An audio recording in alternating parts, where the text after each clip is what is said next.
Hello दोस्तों, स्वागत है आपका अपने इस चैनल फैक्ट स्टडी में।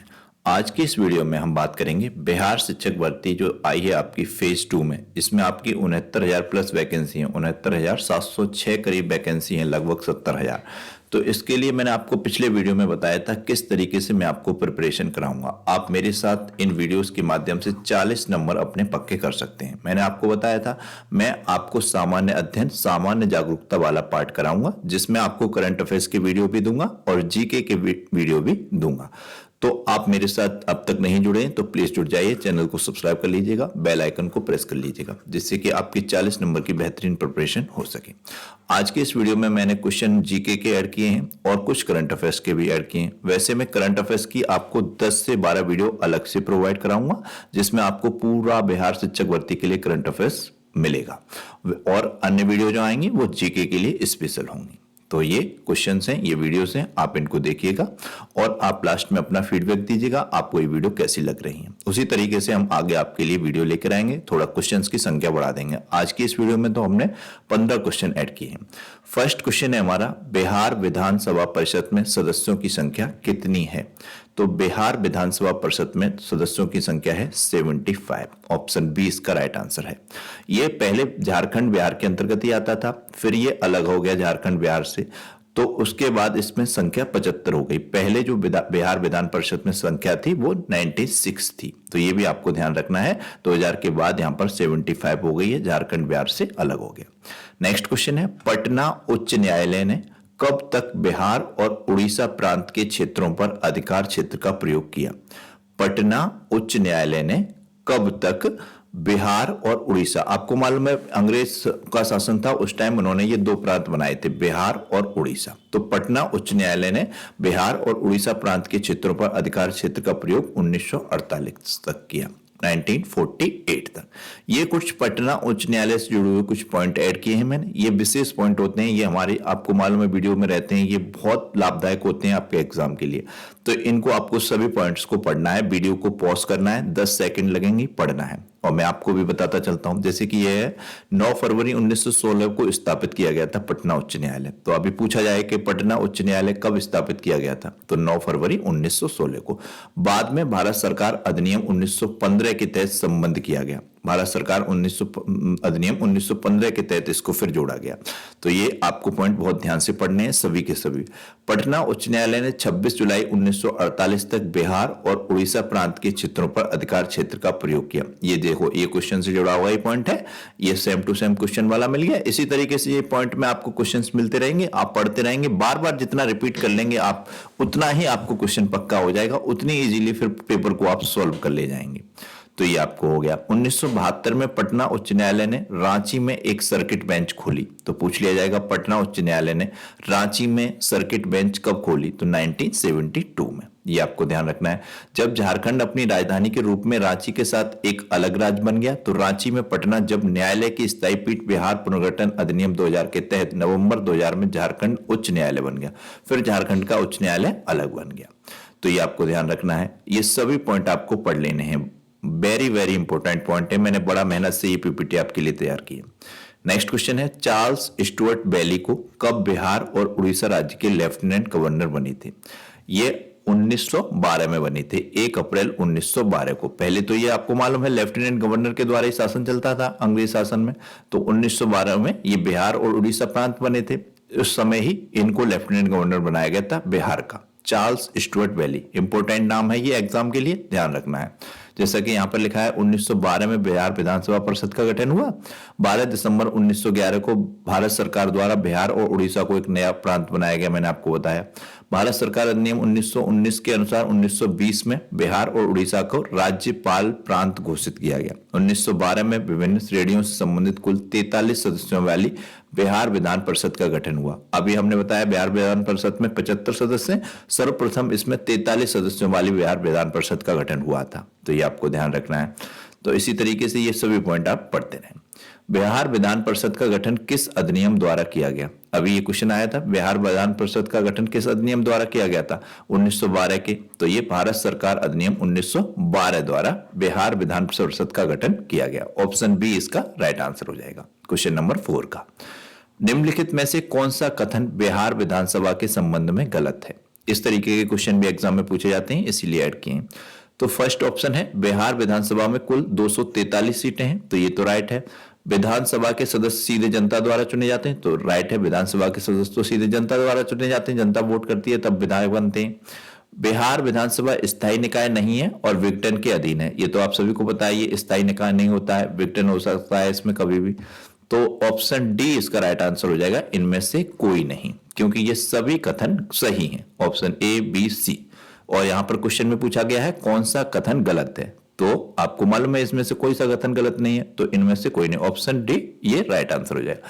क्वेश्चन को इस तरीके के क्वेश्चन को बहुत से बच्चे गलत कर देते हैं, आपको ये क्वेश्चन बहुत ध्यान से पढ़ने हैं और फिर आंसर देना है, वरना एक नंबर फालतू में चला जाता है। ये बिहार विधानसभा से जुड़े हुए कुछ पॉइंट हैं। बिहार विधानसभा एक स्थायी निकाय नहीं है, यह विघटन के अधीन है। बिहार विधानसभा का कार्यकाल इसकी पहली बैठक के लिए नियत तिथि से 5 वर्ष होता है, जब तक कि इसे जल्द ही भंग नहीं किया जाता। मोस्ट इंपोर्टेंट पॉइंट है, इन्हीं पॉइंटों से क्वेश्चन बनते हैं। देखो ये पूछा जा सकता है इस तरीके के क्वेश्चन, सेकंड पॉइंट कितना इंपोर्टेंट पॉइंट है, जिस मतलब पहली बैठक से ये 5 साल के लिए कार्यकाल होता है, ध्यान रखना है। विधानसभा के सदस्य सीधे जनता द्वारा चुने जाते हैं, इसमें 243 सीटें हैं, हर साल 3 सत्र, बजट सत्र, मानसून सत्र, शीतकालीन सत्र इसमें होते हैं। विधानसभा के सत्रों की अध्यक्षता अध्यक्ष द्वारा की जाती है। अभी अवध बिहारी चौधरी बिहार विधानसभा के वर्तमान अध्यक्ष हैं, तो ये पॉइंट आपको ध्यान रखना है, अवध बिहारी चौधरी, ये मोस्ट इंपोर्टेंट पॉइंट है। अध्यक्ष प्रमाणित करता है कोई विधेयक साधारण विधेयक है या नहीं है, तो यह ध्यान रखना है। अवध बिहारी चौधरी का नाम भी ध्यान रखना है, इंपोर्टेंट है। निम्नलिखित में से कौन सी चट्टानें बिहार के पश्चिमी चंपारण में पाई जाती हैं, तो ये तृतीयक चट्टानें होती हैं, ये बिहार के पश्चिमी चंपारण में पाई जाती हैं, ऑप्शन सी इसका राइट आंसर है। बिहार में 4 प्रकार की चट्टानें पाई जाती हैं, धारवाड़ चट्टानें, विध्वेन चट्टानें, तृतीयक चट्टानें और चतुष्कोणीय चट्टानें। ये आपसे पूछ लिया जाए बिहार में कितने प्रकार की चट्टानें पाई जाती हैं, तो आपको मालूम होना चाहिए 4 प्रकार की। कौन कौन सी? धारवाड़ चट्टानें, विध्यन चट्टानें, तृतीयक चट्टानें, चतुष्कोणीय चट्टानें। ये इनकी फॉर्म्स हैं, इनकी कुछ क्वालिटीज हैं, इनको भी आपको पढ़ लेना है, इंपॉर्टेंट है। ये सभी पॉइंट्स आपको वीडियो को पॉज करके 10 सेकंड में पढ़ने हैं और बार बार पढ़ने हैं, तभी आप क्लियर होंगे। जितनी ज्यादा बार आपके ध्यान से गुजर जाएगा, जितनी ज्यादा बार आप पढ़ लेंगे, तो वही वो पक्का हो जाएगा, उतना ही इजी आपके लिए पेपर हो जाएगा। प्रधानमंत्री नरेंद्र मोदी जी ने नए हाल ही में किस नदी पर बनने वाले मंडल बांध परियोजना की नींव रखी है? ये थोड़ा टाइपिंग में मिस्टेक कर दी है काफी जगह, तो ये ध्यान रखना है। प्रधानमंत्री नरेंद्र मोदी जी ने हाल ही में किस नदी पर बनने वाले मंडल बांध परियोजना की नींव रखी है? अब यहां पर ये मंडल बांध आपको याद रखना है, ये कहां पर है? बिहार में, ये तो पक्का ही है। तो ये आपको ध्यान रखना है, प्रधानमंत्री मोदी जी ने ये जो मंडल बांध बन रहा है, ये किस परियोजना की नींव रखी है, किस नदी पर बन रहा है, ये आपको ध्यान रखना है। तो ये जो है उत्तर कोयल नदी है, इस पर बन रहा है, ऑप्शन बी इसका राइट आंसर है। मंडल बांध जो परियोजना है ये किस नदी पर बन रही है? तो ये उत्तर कोयल नदी पर बन रही है। किसने इसकी नींव रखी है? तो प्रधानमंत्री नरेंद्र मोदी जी ने रखी है। अब ये मंडल बांध की कुछ विशेषताएं हैं। मंडल बांध परियोजना से झारखंड और बिहार में लगभग 1,11,000 हेक्टेयर कृषि भूमि को सिंचाई की सुविधा प्राप्त होगी। पूछा जा सकता है कि मंडल बांध परियोजना कहां पर है? बिहार में है। किस नदी पर है? उत्तर कोयल नदी पर है। किसने नींव रखी? प्रधानमंत्री मोदी जी ने रखी। इसके द्वारा कौन कौन से राज्यों को लाभ होगा? बिहार और झारखंड को होगा। कितने लाख हेक्टेयर भूमि इससे सिंचित होगी? तो इसमें लगभग 1,11,000 हेक्टेयर भूमि संचित होगी। ये 24 मेगावाट बिजली का उत्पादन भी इससे किया जाएगा, 60% का केंद्र सरकार द्वारा और प्रधानमंत्री कृषि सिंचाई योजना के तहत दीर्घकालीन सिंचाई कोष के अनुदान के रूप में समर्थन किया जाएगा और बाद बाकी का राज्य के रूप में। शेष 40% नाबार्ड द्वारा पुत्र पोषित स्वामित्व में होगा। मंडल बांध का निर्माण 1972 में शुरू किया गया था, लेकिन 1993 तक जारी रहा। बाद में यह बिहार वन विभाग द्वारा उठाई गई चिंताओं की वजह से रुक गया। वैसे तो इसका जो मंडल बांध का निर्माण है 1972 में शुरू हुआ था, लेकिन 1993 तक रहा और बंद हो गया। फिर से ये पुनर्जीवित हुआ है एक तरीके से, तो ये आपको ध्यान रखना है, ये पॉइंट भी। तो ये सभी पॉइंट आप एक बार पढ़ लीजिएगा। उत्तर कोयल नदी क्या है? उत्तर कोयल नदी झारखंड में रांची के पठार से प्रारंभ होती है और सोन नदी में मिलती है। इसकी उत्पत्ति से लेकर सोन के संगम तक इसकी लंबाई 260 किलोमीटर है। बेतवा नेशनल पार्क के उत्तरी भाग में बहती है। तो ये उत्तर कोयल नदी बिहार और झारखंड में आती है। झारखंड पहले बिहार का ही पार्ट था, तो अब ध्यान रखना है आपको। बिहार में बहने वाली किस नदी का उद्गम अमरकंटक में है? तो ये सोन नदी का है। ऑप्शन ए इसका राइट आंसर है। सोन नदी से जुड़े हुए कुछ पॉइंट है। सोन नदी पर पहला बांध 1873-74 में डेहरी में बनाया गया था। सोन नदी पर बनने वाले प्रसिद्ध पुल कौन से हैं? आरा के पुल अब्दुल बारी पुल। न पूछ लिया जाए अब्दुल बारी पुल किस नदी पर है? सोन नदी पर है। डेहरी में नेहरू सेतु, ये भी सोन नदी पर है। इसी पर जो है ये आपका पहला बांध बना था 1873-74 में। सोन नदी की प्रमुख सहायक नदियां रेहंद नदी, उत्तर कोयल नदी, कन्हार नदी। ये सभी पॉइंट आपको ध्यान रखने हैं, मोस्ट इंपोर्टेंट पॉइंट हैं। तो ये आपका जुड़ा हुआ जियोग्राफी से पोर्शन हो गया, सोन नदी का पूछा गया। और आपको मालूम है आपका जो सामान्य अध्ययन जागरूकता जो आपका सिलेबस में दिया गया है वो कैसे दिया गया है? सामान्य अध्ययन जागरूकता में आपके आ जाएंगे सभी करंट अफेयर्स, उसके बाद प्रमुख राष्ट्रीय आंदोलन और भूगोल। तो ये सभी पॉइंट विशेष इंपोर्टेंट हैं, आपको ध्यान रखने हैं। 40 नंबर की तैयारी आप इन वीडियोस के माध्यम से पक्की कर सकते हैं आप। तो वीडियो को ध्यान से देखते रहिए, लाइक कीजिए और शेयर कीजिए। जितना अच्छा आप शेयर करेंगे, लाइक करेंगे, उतने अच्छा व्यू आएंगे और मैं आपके लिए और अच्छा कंटेंट लाऊंगा और क्वेश्चन की संख्या भी बढ़ा दूंगा नॉलेज के साथ। घग्गर नदी बिहार के किस स्थान पर गंगा नदी में मिलती है? तो ये छपरा में मिलती है। ऑप्शन बी इसका राइट आंसर है, आपको ध्यान रखना है। निम्नलिखित में से किस विभाग ने बिहार में उपेंद्र महारथी शिल्प अनुसंधान संस्थान की स्थापना की है? तो ये उद्योग विभाग ने की है। ऑप्शन बी इसका राइट आंसर है, मोस्ट इंपोर्टेंट क्वेश्चन है। किस योजना में बिहार में जिला औद्योगिक केंद्र प्राथमिक कार्यान्वयन एजेंसी है? मोस्ट इंपोर्टेंट क्वेश्चन है, किस योजना में बिहार में जिला औद्योगिक केंद्र प्राथमिक कार्यान्वयन एजेंसी है? तो ये प्रधानमंत्री रोजगार सृजन योजना में है। ऑप्शन ए इसका राइट आंसर है। अब ये जिला उद्योग केंद्र तहत कितनी योजनाएं चलती हैं, कौन कौन सी योजनाएं हैं जो प्रमुख हैं? तो ये प्रधानमंत्री रोजगार गारंटी या सृजन, एक ही बात है, ये रोजगार गारंटी या रोजगार सृजन। तो ये एक चलती है जिला उद्योग केंद्र ऋण योजना, बीज धन योजना, जिला पुरस्कार योजना, उद्यमिता विकास प्रशिक्षित कार्यक्रम। ये सभी की सभी जो है जिला उद्योग केंद्र के तहत चलती हैं। आपको इनको ध्यान रखना है, इंपोर्टेंट है। अब ये क्या है? प्रधानमंत्री रोजगार गारंटी योजना सूक्ष्म लघु और मध्यम उद्यम मंत्रालय के तहत केंद्र प्रायोजित यह योजना 2008 में शुरू की गई थी। क्वेश्चन पूछा जाता है एग्जाम्स में, प्रधानमंत्री रोजगार गारंटी योजना कब शुरू की गई थी? 2008 में शुरू की गई थी, ये आपको ध्यान रखना है। इसका उद्देश्य ग्रामीण और शहरी क्षेत्रों में शिक्षित बेरोजगार नागरिकों के लिए रोजगार के अवसर पैदा करना है। योजना का कार्यान्वयन के लिए नोडल एजेंसी खादी और ग्रामोद्योग आयोग है।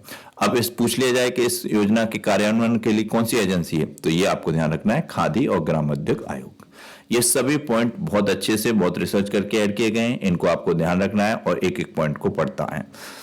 जनगणना 2011 के बाद राज्य के शहरीकरण के स्तर में कितने प्रतिशत परिवर्तन देखा गया? तो ये देखा गया है 35.4% परिवर्तन। ऑप्शन ए इसका राइट आंसर है। नेक्स्ट क्वेश्चन है, भारत के विभाजन के समय भारतीय राष्ट्रीय कांग्रेस के अध्यक्ष कौन थे? तो विभाजन के समय तो अध्यक्ष थे J B Kripalani. Option A इसका राइट आंसर है, मोस्ट इंपोर्टेंट क्वेश्चन है, ध्यान रखना है। 1922 के साबरमती अभियान का नेतृत्व किसके द्वारा किया गया था? तो ये किया गया था सरदार वल्लभ भाई पटेल जी के द्वारा।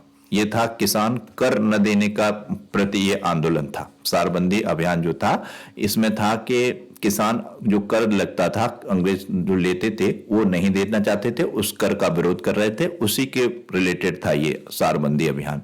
इसका नेतृत्व सरदार वल्लभ भाई पटेल जी, लौह पुरुष सरदार वल्लभ भाई पटेल जी के द्वारा किया गया। ये अभियान 1922 में चला, ये ध्यान रखना है आपको। असहयोग आंदोलन के दौरान बिहार में किसने काश्तकारों का नेतृत्व किया?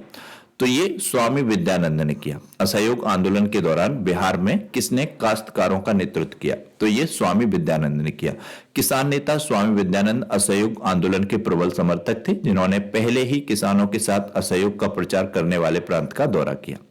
असहयोग आंदोलन क्या था? ये महात्मा गांधी जी द्वारा चलाया गया था। भारतीय राष्ट्रीय कांग्रेस के नागपुर सत्र 1920 में असहयोग के कार्यक्रम का समर्थन भी किया था। गांधी जी की घोषणा थी कि यदि असहयोग कार्यक्रम पूरी तरह लागू हो गया तो 1 साल के भीतर ही स्वराज की शुरुआत हो जाएगी। मार्च 1920 में उन्होंने असहयोग आंदोलन की सिद्धांत घोषणा करते हुए ये आदेश जारी किया।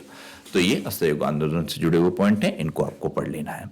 ये आपको ध्यान रखना है कि बिहार में काश्तकारों का नेतृत्व असहयोग आंदोलन का स्वामी विद्यानंद ने किया था। तो ये थे आज की वीडियो के क्वेश्चन जो मैंने आपको बताए। ये 40 नंबर का पोर्शन है, इसकी प्रिपरेशन करेंगे हम, इसके लिए वीडियोस लेकर आएंगे, क्वेश्चंस लेकर आएंगे पूरा पूरा बढ़िया से बेहतरीन से। तो आप इन वीडियोस के माध्यम से 40 नंबर अपने बिहार शिक्षक भर्ती के लिए पूरे अच्छे से तैयार कर सकते हैं। इसमें तो मैंने कुछ करंट अफेयर्स के क्वेश्चन भी ऐड कर दिए और जीके के भी क्वेश्चन थे और भूगोल के भी क्वेश्चन थे, पर बाद की जो वीडियो आएंगे उसमें करंट अफेयर्स का पार्ट अलग कर देंगे, 10 से 12 वीडियो उसकी लेकर आएंगे पूरा अच्छे से, और जीके का पार्ट अलग रहेगा। और राष्ट्रीय आंदोलन का मैं थोड़ा सा अलग थ्योरी के रूप में आपको करा दूंगा, क्योंकि वो पार्ट दिया है तो थोड़ा डिटेल में रहेगा वो।